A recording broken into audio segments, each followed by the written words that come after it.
අයිබෝනවල හැම දෙනෙක්ටම අන්‍යෝහසයරුවන් දැන් අපි බලන්න යන්නේ තුන්වෙනි පාඩමට අදාළව තියෙන ව්‍යාකරණ කොටස් ටික. අපි මේ පාඩමේ සංවාද කොටස කතා කරා. සංවාද කොටස බැලුවේ නැත්නම් බලන්න පුළුවන් මෙන්න මෙතන උඩින් මම කාඩ් එකක් දාන්නම්. මේ කාඩ් එකෙන් ක්ලික් කරලා ගිහිල්ලා වට පුළුවන් සංවාද කොටස බලන්න. නැත්නම් මේ වීඩියෝ එක අවසානයේ තියෙන ලින්ක් එකෙන් ඒක බලන්නත් පුළුවන්. හොඳයි අපි යමු මේ පාඩමට අදාළව තියෙන ව්‍යාකරණ කොටස කතා කරන්න.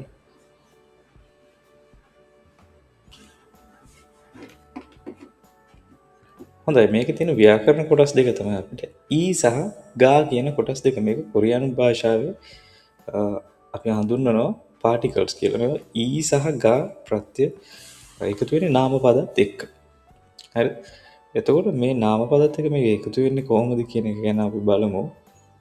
ඔයාලා දන්නවා නාමපදයක් අවසාන වෙන්නේ හල් අකුරකින්ද නැද්ද කියන එක මත පදනම් කරගෙන තමයි මේ ඊ සහ ගා එකතු වීම සිද්ධ වෙන්නේ නාමපදයකට. හරිද? මේ ඊ සහ ගා නාමපදයකට එකතු වෙලා මේක මේ ඉස්සෝයෝ කියන කොටස සහ ඔප්සෝයෝ කියන කොටස දක්වලා තියෙනවා. ඉස්සෝයෝ කියන කොටසේ තේරුම තමයි තියෙනවා කියන එක. ඔප්සෝයෝ කියලා කියන්නේ නැහැ කියන එක. එතකොට යම්කිසි නාමපදයකට මේ ඊ ඉස්සෝයෝ ගා ඉස්සෝයෝ කියන නාමපදය තමයි මේ ඉදිරියට එකතු වෙන්නේ. නාමපදය ඉදිරියට දෙන්නේ. අපි උදාහරණ බලනකොට මේක බලලා පැහැදිලි කරගමු. එතකොට මේ ව්‍යාකරණ කොටසේදී අපි භාවිත කරන්නේ දෙයක් තියෙනවා හෝ දෙයක් නැහැ කියලා ප්‍රකාශයක් කරන්න. මොන හරි නාමපදයක්. හිතන්න බෑග් එකක්, කාර් එකක් තියෙනවා නැහැ. නම් කිසි නාමපදයක් අදාළ දෙයක් තියෙනවා නැහැ කියලා කියන්නේ තමයි මේක භාවිත කරන්නේ. මතක තියාගන්න ඕන දේ නාමපදයේ අවසානයේ හල් අකුරක් තියෙනවා නම් ඊ කියන ප්‍රත්‍යයත් නාමපදයේ අවසානයේ හල් අකුරක් නැත්නම් ගා කියන ප්‍රත්‍යයත් භාවිත කරනවා. අපි උදාහරණ ටිකක් බලමු. බලන්න මුලින්ම තියෙනවා නාමපද ටිකක්. අපි නාමපද ටික කියවලෙමු. චෙක්, එයිජා, කොම්පියුටර්, ටෙලිවිෂන්, නෙන්ජාංගෝ, චන්මුන්, සිගේ, කබන්, කොයන්ගි, මුල්. චෙක් කියලා කියන්නේ පොතට. එතකොට මේ නාමපදේ බලන්න මේ නාමපදයේ අවසානට හල් අකුරක් තියෙනවා. මේ කයන්න තියෙනවා හල් අකුරක් විදියට. ඒ නිසා මේ ඊගා ප්‍රත්‍ය එකතු වෙනවා නම් මෙයා එකතු වෙන්න ඕන ඊ එකනේ. හල් අකුරක් තියෙනවා නම් ඊ එකතු කරනවා කියලා අපි කිව්වා. හල් අකුර නැත්තම් ගා එකතු කරනවා කියලා කිව්වා. එයිජා කියන්නේ පුටුවට එයිජා කියන එක බැලුවම හල් අකුරක් නැහැ. ඒ නිසා අපිට මෙයාට ගා එකතු කරලා පුටුවක් තියනවද නැද්ද කියලා කියන්න පුළුවන්. හොඳයි මේ නාමපද ටික හොඳින් කියවලා මතක තියාගන්න. අපි මේ නාමපද වලට අදාළව උදාහරණ වාක්‍ය දැන් බලමු. ඔන්න පළවෙනි වාක්‍යය තියෙනවා චෙකි ඉස්සෝයෝ. අපි කලින් චෙක් කියලා නාමපදේ විතරක් එකතු කරා මෙන්න වාක්‍ය ගොඩ නැගෙනකොට.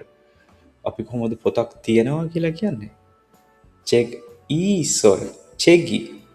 චෙක් ඊ කියලා කියන්නේ චෙකි ඉස්සෝයෝ. චෙකි ඉස්සෝයෝ පොතක් තියෙනවා. ඇයි මේ චෙක් කියන එකට ඊ ප්‍රත්‍ය එකතු වෙලා ඉස්සෝයෝ එක්ක යෙදුනේ මේ නාමපදේ හල් අකුරක් තියෙන නිසා. දැන් එයිජා ගා ඉස්සෝයෝ එයිජා පුටුවක් හල් අකුරක් නැති නිසා ගා එකතු කරලා වාක්‍ය ගොඩනගාගෙන තියෙනවා. මම වාක්‍ය ටික කියවෙන යනවා මේක තනියම අධ්‍යයනය කරලා මේකේ ඊ සහ ගා යෙදෙන ආකාරය ගැන අවබෝධයක් ඇති කරගන්න. අපි කිව්වා හල් අකුරක් තියෙනවද නැද්ද කියන එක මත පදනම් වෙලා තමයි මේක කරන්න කියලා. කොම්පියුටර් ගා ඉස්සෝයෝ කම්පියුටර් එකක් තියෙනවා. ටෙලිවිෂනි ඔප්සෝයෝ ටෙලිවිෂන් එකක්. ටීවී එකක් නැහැ. නෙන්ජාංගෝ ගා ඔප්සෝයෝ ෆ්‍රිජ් එකක්. ශීතකරණයක් නැහැ. චන්මුනි ඉස්සෝයෝ චන්මුන් කියලා කියන්නේ ජනේලයට. චන්මුනි ඉස්සෝයෝ ජනේලයක් තියෙනවා. සිකේ ගා ඔප්සෝයෝ සිකේ කියලා කියන ඔරලෝසුවට සිකේ ගා ඔප්සෝයෝ කියලා කියන ඔරලෝසුවක් නැහැ. කබංගි ඉස්සෝයෝ බෑග් එකක් තියෙනවා. කොයන්ගි ගා ඔප්සෝයෝ පූසෙක් කොයන්ගි කියලා කියන පූසෙක් කොයන්ගීගා ඔප්සොයෝ පූසෙත් නැහැ. මුරි ඉස්සොයෝ වතුර තියෙනවා. මුරි ඉස්සොයෝ වතුර තියෙනවා. හොඳ ඔන්න උදාහරණ වාක්‍ය ටික මේ ඊසාගා ව්‍යාකරණ කොටසට අදාළව. ඉතාම සරලයි. මේක මතක තියාගන්න වාක්‍ය ටිකත් කියවලා බලන්න. මේක ලොකුවට මතක තියාගන්න දෙන්නේ අවබෝධයක් ගන්න සරල ව්‍යාකරණ කොටසක් නිසා. ඊසාගා එකතු වෙන්නේ නාම පද එක්ක කියලා මතක තියාගන්න. අපි යමු තුන්වෙනි පාඩමේ තියෙන ඊළඟ ව්‍යාකරණ කොටසට. හරි ඊට කලින් මෙන්න මේ පොතේ තියෙන උදාහරණ ටික තියෙනවා. මේ ටික මං කියවන්නම් මේ ටික.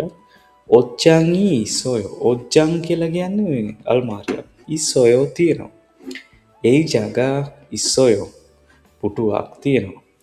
කොම්පියුටර් ගා ඔප්සොයෝ කම්පියුටර් එකක් නැහැ.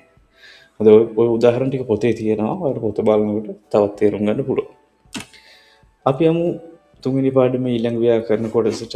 ඒ කියන ව්‍යාකරණ කොටසට යම් කිසි ස්ථානයක් හෝ වේලාවක් හැඟවීමේදී මෙන්න මේ ඒ භාවිත කරන්න පුළුවන්. අපි මෙතනදී මූලිකවම කතා කරන්නේ ස්ථානයක් හැඟවීමට අදාළ උදාහරණ ගැන. අපි බලමු උදාහරණ කිහිපයක්. අපි උදාහරණ මුලින්ම බලන්න යන්න කලින් අපි යම් කිසි නාමපද ටිකක් බලමු. ස්ථාන කිහිපයක් බලමු. මේ ස්ථාන වලට කොහොමද ඒ එකතු වෙන්නේ කියලා ඊළඟට බලමු. එකතු වෙලා වාක්‍ය ගොඩනගන්නේ කොහොමද කියන එකත් බලමු.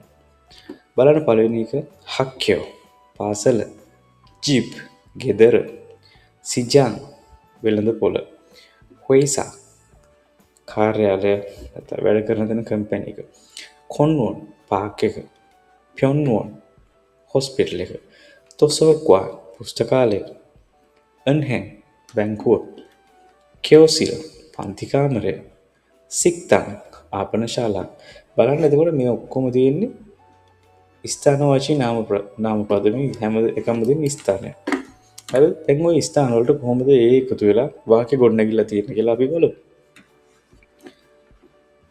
හක්කයෝ ඒ කයෝ පාසලට යනවා. බලන්න අපි කලින් නාමපද ඉගෙන ගත්ත හක්කයෝ කියලා. හක්කයෝ කියලා කියන්නේ ස්ථානයක්. පාසල කියන්නේ ස්ථානයක්. ඒ නිසා මෙන්න ඒ කොටස එකතු වෙලා තියෙනවා. ඒ ප්‍රත්‍ය එකතු වෙලා තියෙනවා. හක්කයෝ ඒ කයෝ. දැන් කෙලින්ම අපිට වාක්‍යයකින් හක්කයෝ කයෝ කියලා කියන්න බෑ. වාක්‍යයක් ගොඩනගනකොට අපි ඒක හරි පිළිවෙලට හදන්න ඕන නිසා මේ ඒ කොටසත් මේකට එකතු කරලා තමයි නිවැරදි වාක්‍යයක් ගොඩනගන්න. නිවැරදි සරල වාක්‍යයක් මේක. හක්කයෝ ඒ කයෝ පාසලට යනවා. ජීපේ ඉස්සොයෝ. ජීප් කියන්නේ ගෙදරට ස්ථානයක් නිසා ස්ථාන හැඟවීම සඳහා මේ පාවිච්චි කරනවා.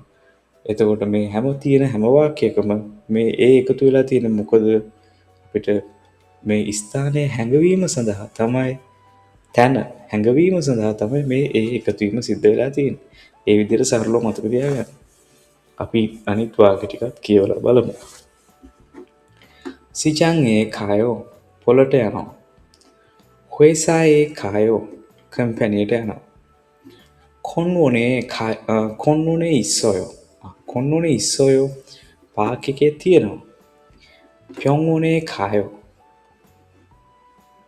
රෝහලට යනවා. තොසෝක්වානේ ඉස්සොයෝ පුස්තකාලයේ තියෙනවා. පන්හෙන්ගේ කායෝ බැංකුවට යනවා. කියෝසිරේ ඉස්සොයෝ කියෝසිල් කියන්නේ පන්ති කාමරය. කියෝසිරේ ඉස්සොයෝ පන්ති කාමරයේ තියෙනවා. සික්තන්ගේ කායෝ ආපනශාලාවට යනවා. හොඳයි එතකොට මේ පොතේත් මීට අදාළ උදාහරණ කිහිපයක් තියෙනවා. මේ ටිකත් බලමු. බලන්න. වන්මිනන් සමුසිරේ ඉස්සොයෝ. වන්මිනන් කියන නමක්. සමුසිල් කාර්යාලයේ ඉස්සොයෝ ඉන්නවා. අපිට මේ බලන්න දැන් කෙනෙක්ගේ නමක් වුණත් දාලා කියන්න පුළුවන්. සමන් ජීපේ ඉස්සොයෝ. එකද? එතකොට ඔය වගේ වාක්‍ය ගොඩනගන්න පුළුවන්. ඊළඟට බලන්න ෂිම්දේනන් පංගේ ඉස්සොයෝ. ෂිම්දේ ඇඳ පංගේ කාමරේ ඉස්සොයෝ තියෙනවා. කෝසිරේ සෝපාගා ඉස්සොයෝ. විසිත්ත කාමරේ සාලයේ සෝෆා එකක් තියෙනවා. හොඳයි ඉතින් මේ විදිහට තමයි ව්‍යාකරණ කොටස් ටික තියෙන තුන්වෙනි පාඩමේ. මම හිතනවා මේකෙන් හොඳ අවබෝධයක් ගන්න ඇති කියලා. මේ වගේම තව